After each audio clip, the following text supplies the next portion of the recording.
Welcome to Cook in the Weeds. It's Sunday. Football. Relaxing.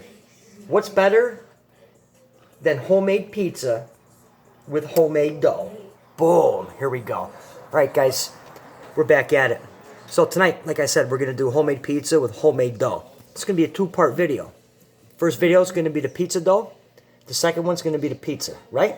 Mm-hmm. All right, so stick with us for this one. All right, hang in there. All right, guys, here we go. Two-part series. First video is the pizza dough. Second one's going to be the killer pizza I'm going to make, so you can definitely have to check in for that one. All right, so pizza dough, homemade. You don't need to be a master baker to make homemade pizza dough, okay? Very simple. Flour, yeast, sugar, salt, and oil. All right, and obviously water. All right. So the flour I like to use is, Ethan, hand me that bag of flour, please. This? Yeah, that bag right there, buddy. Got my son here helping out. Actually, I used the rest of it. Yeah, guys, I like this right here. King Arthur, all-purpose unbleached flour. Hey, King Arthur. King Arthur, exactly. And the Knights at the Round Table. And exactly, Ethan, the Knights at a Round Table. I'm a big fan of unbleached flour. Or you can use whatever you have. There's a variety of flours out there. There's like the 00 flour and all this other fun stuff. But anyway, so back to what we're doing here. All right, and I'll put the recipe for this in the description below. I have 6 cups of flour. All right, now this is going to be enough to feed all of us and then have some left over. So what we're going to do is we're going to start with some salt.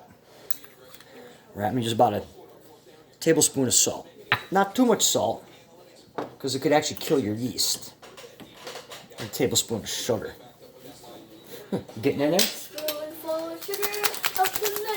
There you go, Ethan. The medicine go down. Now we have rapid rise instant yeast. Okay.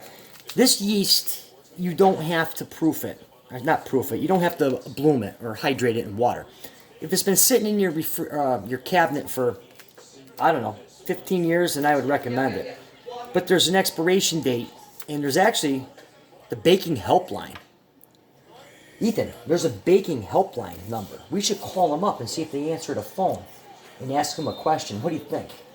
Yeah. You want to call them up? Yeah. Or do you want to keep going with the video? Keep going. You're like, all right. He wants to keep going with the video. So anyways, there's a baking helpline here. Looks like you could actually like call these guys and ask them questions about baking. So that helps right there. So before that, back to blooming or whatever, the yeast, you would actually put it in 80 degree, 90 degree water. But this, you don't have to do that.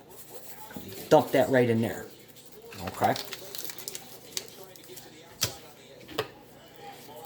Shot of oil.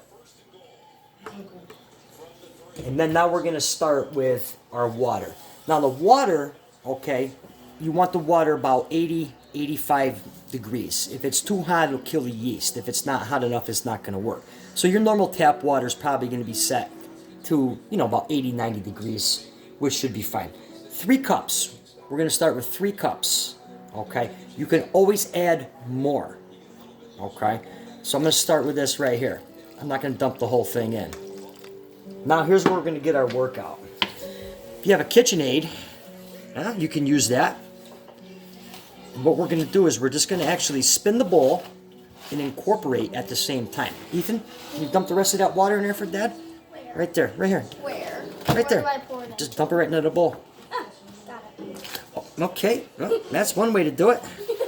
All right, so now we're just going to get that mixed and incorporated, spinning the bowl at the same time until our dough starts to form. It kind of looks like Play-Doh.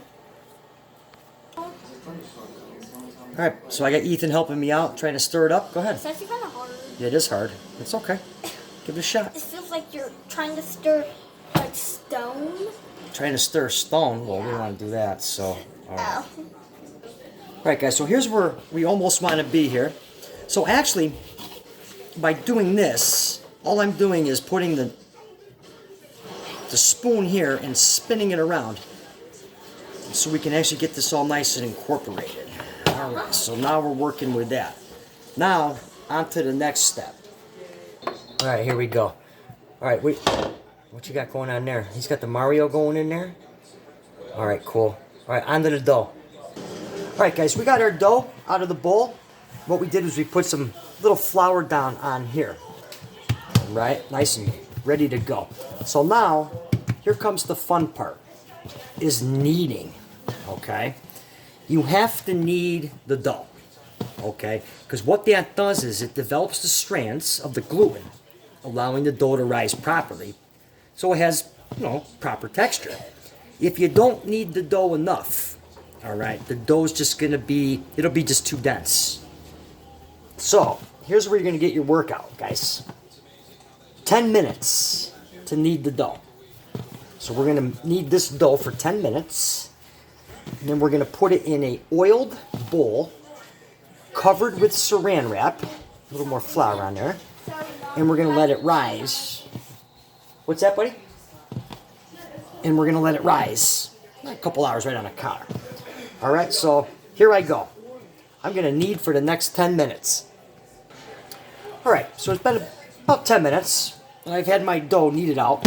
So what I'm doing is I'm just gonna kind of shape it to a big ball here. All right.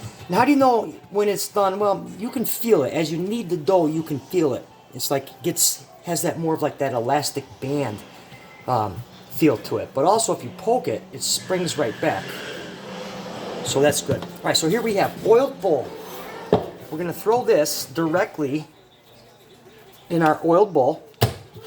Cover it with saran wrap. Let it sit out on the counter for, I don't know, a couple hours before we make our pizza. Let it rise. Actually, probably need a bigger bowl because I can see this is going to probably double, triple in size at least. Okay, guys, so that was pretty much it. Kneaded the dough. Here it is kind of hanging out here. Like I said, I have it in a bowl covered with saran wrap. Whoops, you don't want to lose it. Let that hang out. Now, using the saran wrap's better because I did it with a towel once, and as the dough rose, it stuck to the towel and kind of made just a big mess. So, all right. So that's the simple recipe for homemade pizza dough. And the next video is going to be killer pizza, which I'm going to post probably right about here somewhere, which I really want you to check that one out. Again, I'll put the recipe for this in the description below. All right. We'll see you for the pizza video. Thanks for watching. Cook in the weeds.